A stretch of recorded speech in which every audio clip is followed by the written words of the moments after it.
Hello friends, my name is M S Akhtar. और मैंने जैसा आपको पहले बताया कि कंस्ट्रक्शन में हर 50 पर एक एचएससी ऑफिसर की ज़रूरत होती है। तो बहुत सारे लोग इस फील्ड में आ सकते हैं और अपॉर्चुनिटीज़ काफ़ी है। दूसरी बात ये कि जो लोग काम कर रहे हैं वो स्ट्रगल करते हैं और वो उनकी जो करियर है वो स्टैग्नेंट हो जाती है। काम नहीं कर पाते, इंटरव्यू नहीं पास कर पाते, क्लाइंट उनको को कैसे हैंडल करना है, साइट पर कैसे काम करना है, इसकी प्रॉब्लम्स क्या है, ये हमने एक अलग वीडियो में बनाया है। क्योंकि वो जहाँ से सर्टिफिकेट लेते हैं, वो एक्चुअली वो जो पढ़ाते हैं वो तो कुछ कहीं पर से सीख के पढ़ाए। हमारे जैसे प्रोफेशनल्स बहुत ही रेयर पढ़ाते हैं, जो आपको प्रैक्टिकल, जो आपको इतना क्वालिफिकेशन और आपको फ्री में वीडियो बना बना के दे। तो हम ये चाहते हैं कि आपको आपकी आप अगर दो कंडीशन है आपकी, या तो आप इस फील्ड में इंटर करना चाहते हैं, या फिर आप एचएससी में काम कर रहे हैं और आपको स्ट्रगल कर रहे हैं। अब जाहिर सी बात है कि आपको डे टू डे प्रॉब्लम हो सकती है, कि आपको जानना बहुत ज़रूरी है। और आपकी जो ग्रोथ है वो कैसे ऊपर आ सकती है, उसकी हम टिप्स देंगे। कि आप एंट्री करेंगे, आप उसके बाद बनेंगे HSC advisor, HSC engineer, HSC supervisor. उसके बाद कैसे आप एचएससी मैनेजर या एचएससी कोऑर्डिनेटर बन सकते हैं, या फिर कैसे आप सीनियर लेवल पर जा सकते हैं, जैसे एचएससी हेड हो गए। क्योंकि मैंने आपको जैसे अब वीडियो में बताया था, मैं एचएससी इंस्पेक्टर से ज्वाइन किया और मैं बहुत सारे कंट्री का एचएससी हेड रहा। मिडिल ईस्ट में काफी ये पूरे कंट्रीज को देखता था। तो इसलिए एक एक को ये बात हम हर वीडियो के पहले बताएंगे। और हमने जैसा एक वीडियो में बताया कि 40-50 वीडियो हम बनाने वाले हैं। तो हम आज शुरू कर रहे हैं कि जो ग्लोबल स्टैंडर्ड्स है, जो स्टैंडर्ड्स है उसके पहले इंट्रोडक्शन दिया जाए। डिफरेंट टाइप का, जैसे ओशा है, आईएसओ है, एन एनएफपी है, या एएनएसआई है। ठीक है। तो आज हम क्या ये ओशा का इंट्रोडक्शन देंगे सिर्फ, उसके बाद ओशा के बारे में बताएंगे। तो ओशा का नाम आप लोग इंडिया में भी आप अगर काम कर रहे हैं तो ये स्टैंडर्ड को जानना चाहिए। और अगर आप बाहर में काम कर रहे हैं, अगर सऊदी में काम कर रहे हैं या किसी कंट्री में काम कर रहे हैं, तो ओशा का स्टैंडर्ड बहुत ही लागू होता है। सेम इस तरह के हेल्थ एंड सेफ्टी जो कमीशन है यूके का, उसका स्टैंडर्ड जो है वो काम देता है। आप अगर सऊदी में जाएंगे, आरामको में जाएंगे, तो जीआईस है, जनरल इंस्ट्रक्शन है, कंस्ट्रक्शन सेफ्टी मैनुअल, इस पर भी वीडियो बना के आपको देंगे। ताकि आप अगर सऊदी के किसी कंपनी में काम कर रहे हैं तो आपको सऊदी का लॉज क्या है, सऊदी का रिक्वायरमेंट क्या है, ओमान का क्या लीगल रिक्वायरमेंट है, कुवैत का क्या लीगल रिक्वायरमेंट है, वो ये कतर का क्या लीगल रिक्वायरमेंट है, इंडिया का क्या लीगल रिक्वायरमेंट है, ये सब पर वीडियो बनाया जाएगा। तो हमारे चैनल को आप सब्सक्राइब करें, फॉलो करें, लाइक करें और कमेंट करें कि आप क्या चाहते हैं। एक्चुअली आपके बारे में जानेंगे तो हम उसी हिसाब से वीडियो बना सकते हैं। तो ओशा के बारे में आज बात करने वाले हैं कि ओशा है क्या। ऑक्यूपेशनल, इसका फुल फॉर्म क्या है? Occupational safety and health administration of, कहाँ का है? यूनाइटेड स्टेट्स ऑफ अमेरिका का। ये 1970 में एक occupational health and safety act of 1970 है ये। तो जो यूएस डिपार्टमेंट को देखता है। लेकिन आप अगर अक्सर आप जाइएगा तो आपको ओशा सर्टिफिकेट पूछेगा। अब आप सर्टिफिकेट ले भी लिया तो ओशा के बारे में आप जाके साइट पर और इम्प्लीमेंट कैसे करेंगे, हर स्टैंडर्ड्स के बारे में बताएंगे। कि आईएसओ का अगर 45001 है तो उसकी प्रैक्टिकल एप्लीकेशन क्या, ताकि आप जब ऑडिट फेस करें या फिर इम्प्लीमेंट करें या क्लाइंट के साथ इंटरव्यू फेस करें, तो आप उसको आप आप स्मूथली विथ कम का ये फुल्ली कमांडिंग पोजीशन में आप उससे बात कर सकते हैं। तो वो क्या है, OSHA is responsible to developing safety standards develop करता है बहुत सारे। जैसे कंस्ट्रक्शन का है तो ये है, स्कैफोल्डिंग का क्या स्टैंडर्ड होगा, एक्सकैवेशन का क्या स्टैंडर्ड होगा, कॉन्फाइंड स्पेस का क्या होगा। डिफरेंट टाइप है। इन्फोर्सिंग कॉम्प्लायंस है यूएसए का। वो ट्रेनिंग देती है, जैसा आप जानते ही हैं, एजुकेशन देती है, असिस्टेंट देती है। और ओशा का मतलब समझिए, occupational safety and health administration. इसके बारे में इसलिए जानना कि ओशा सर्टिफिकेशन का भी एक क्वालिफिकेशन और इसका वैल्यू है मिडिल ईस्ट के अंदर। इंडिया में भी बहुत सारी जगहों पे आपको ओशा के रेगुलेशन के बारे में जानना ज़रूरी है। क्योंकि मान लीजिए कि फॉरेन फॉरेन इन्वेस्टमेंट से कोई प्लान बन रहा है या फिर कोई भी बन रहा है, तो ओशा क्या क्या मिशन है, क्या विजन है? तो मिशन क्या है? To ensure safe and healthy working condition for working men and women. Vision क्या है? कि free of from hazards and prevention.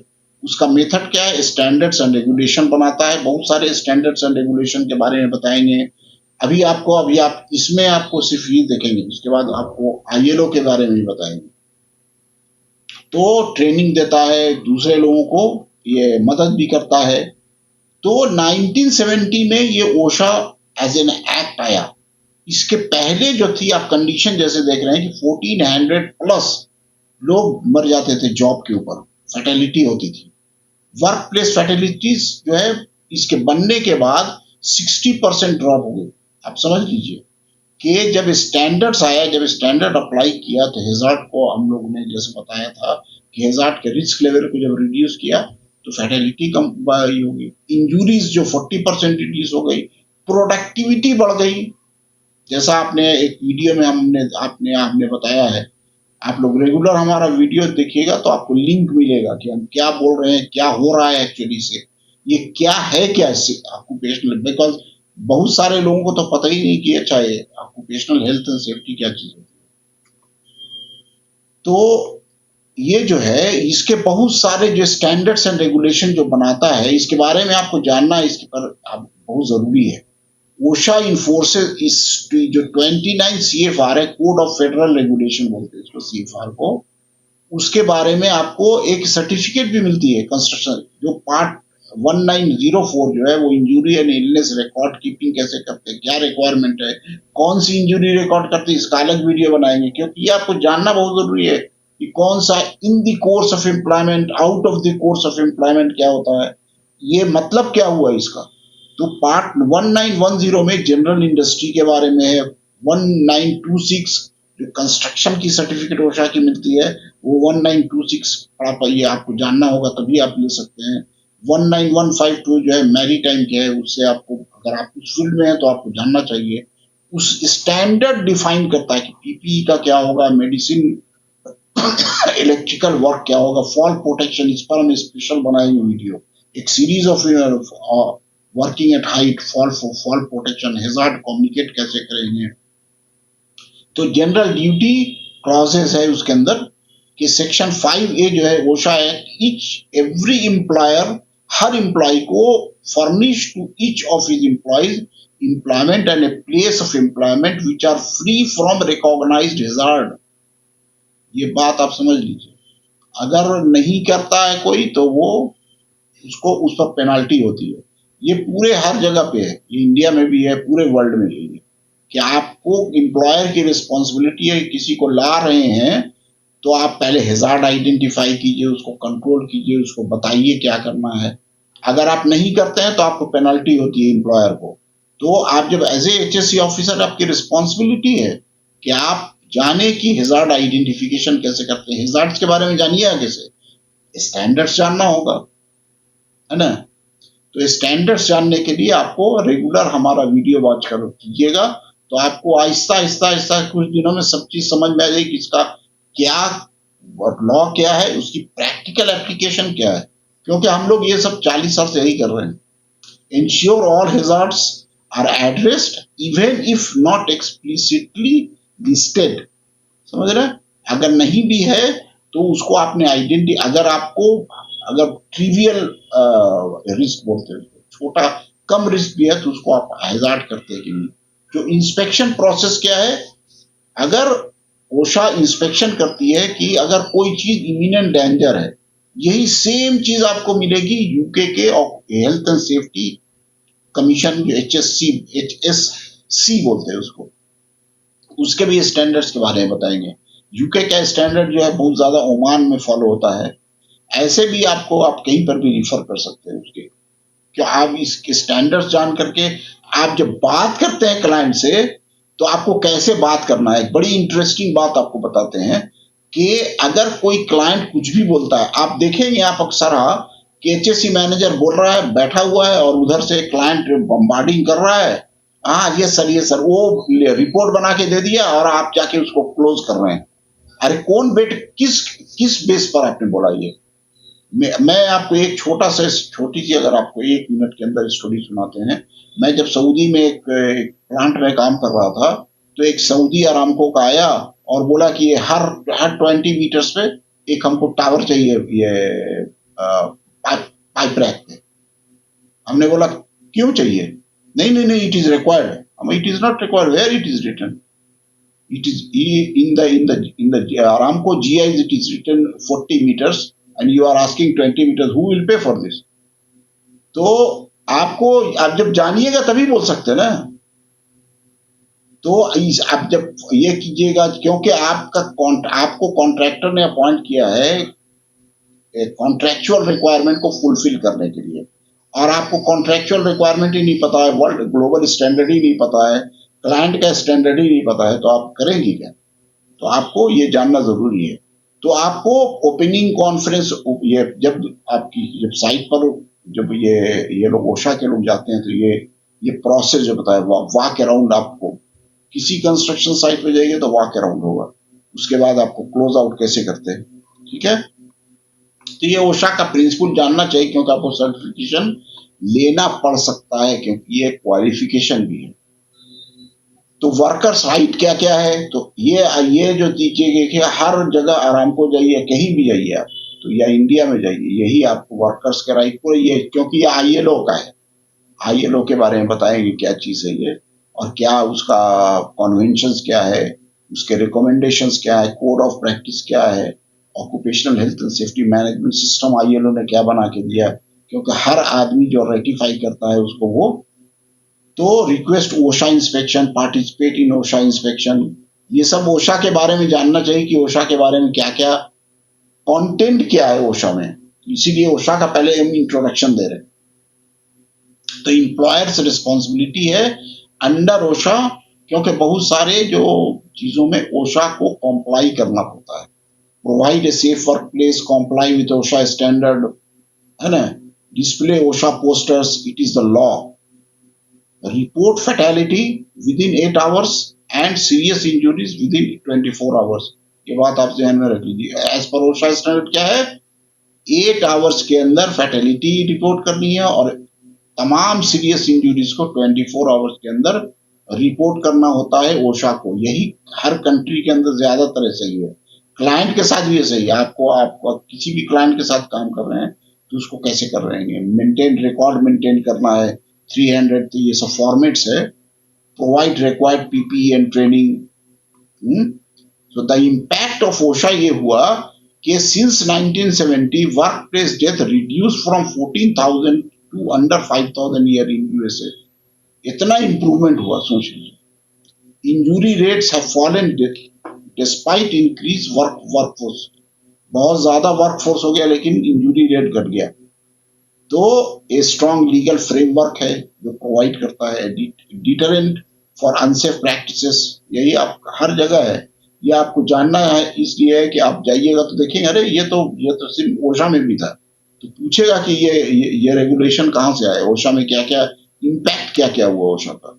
तो डिटरेंट है, जाहिर सी बात है कि सेल्फ रेगुलेटरी रिक्वायरमेंट इसको बोलते हैं, लीगल रिक्वायरमेंट भी है। बहुत सारे क्लाइंट का जो रिक्वायरमेंट होता है, क्योंकि आपको यहाँ पर हम एक चीज बताएं कि जब आप किसी क्लाइंट के साथ काम कर रहे हैं तो बहुत सारे जो क्लाइंट की तरफ से जो एचएससी के लोग होते हैं वो बहुत सारी फालतू बात करते हैं, और वो सक्सेस इसलिए होते हैं कि एचएससी मैनेजर बेचारा, हम बहुत सारे जगह पे देखा, उस बेचारे को मालूम ही नहीं है कि क्या वो बोल रहा है और क्या होना चाहिए, कुछ भी उसको पता नहीं है। बस वो अपनी नौकरी कर रहा है, किसी तरह से निबॉश आईजीसी ले लिया, उसका एप्लीकेशन क्या है और लीगल रिक्वायरमेंट क्या है, क्या स्टैंडर्ड, कैसे उसको हम वर्किंग कैसे करते हैं, ये वो बेचारे को पता नहीं होता। इसलिए वो भी स्ट्रगल करता रहता है बेचारा। ये जो जो कॉन्ट्रैक्टर है उसकी भी खटिया खड़ी कर दे हो जाती है, यही सब करते करते कि वो तो कुछ क्या आपको आपको ये करना पड़ेगा ना कि वो कुछ भी बोल रहा है आपको, करते रहिएगा। या फिर वो बोलेगा क्यों? आपको पता अगर होगा तो वही आप साइट पर करते रहिएगा, तो उसके बोलने का मौका ही नहीं होगा। अभी यहाँ तक बात होती है कि एचएससी मैनेजर्स को या पूरे एचएससी की टीम बैठी हुई है और क्लाइंट बोलता है you people are useless, I am telling and you are doing, what is this nonsense. तो ये आपकी ये इज्जत भी नहीं रहती, बेइज्जत हो जाते। समझ रहे हैं? Okay, thank you for watching and hope मैं नेक्स्ट वीडियो में आप ओशा के बारे में ही कम से कम 7-8 वीडियो बनाएंगे और हर के बारे में बताएंगे कि ओशा का डिफरेंट क्लॉजेस क्या है। क्योंकि आप जब जाइएगा तो बोलेगा, आपको बहुत सारे इंटरव्यूज में भी पूछेगा कौन सी इंजरी रिपोर्ट करना चाहिए, कौन सी इंजरी है, कौन सी इंजरी नहीं है, और भी बहुत सारे, जैसे स्कैफोल्डिंग का स्टैंडर्ड क्या ओशा का है, एक्सकैवेशन के बड़ी इंटरेस्टिंग आपको बात बताते हैं कि एक एक्सकैवेशन जो है, हर को एक्सकैवेशन बोलेगा अरे ये 2 मीटर हो गया, ये हो गया, वो 1.2 मीटर हो गया, चलो 2 मीटर हो गया, ये कॉन्फाइंड स्पेस है। लेकिन ओशा का रेगुलेशन अगर आप उसको पढ़ा देंगे कि भैया ये ओशा रेगुलेशन है, इसमें ये कंडीशन में ये कॉन्फाइंड स्पेस नहीं है, तो आपको ये आपका आपका कॉन्ट्रैक्टर बहुत सारी मुसीबत से बच जाएगा। ओपन एक्सकैवेशन है और बोल रहा है कॉन्फाइंड स्पेस है, और कोई उसको ये बोलने वाला ही नहीं है। Okay, thank you for watching and hope you will follow my if you are watching on Facebook, you will follow my channel, my page, and if you are watching on YouTube, please like, comment, and subscribe my channel so that I know what you want, and so that I also can keep on. I remember that some people are watching, and I can keep helping making a video you can learn free of cost. Thank you for watching.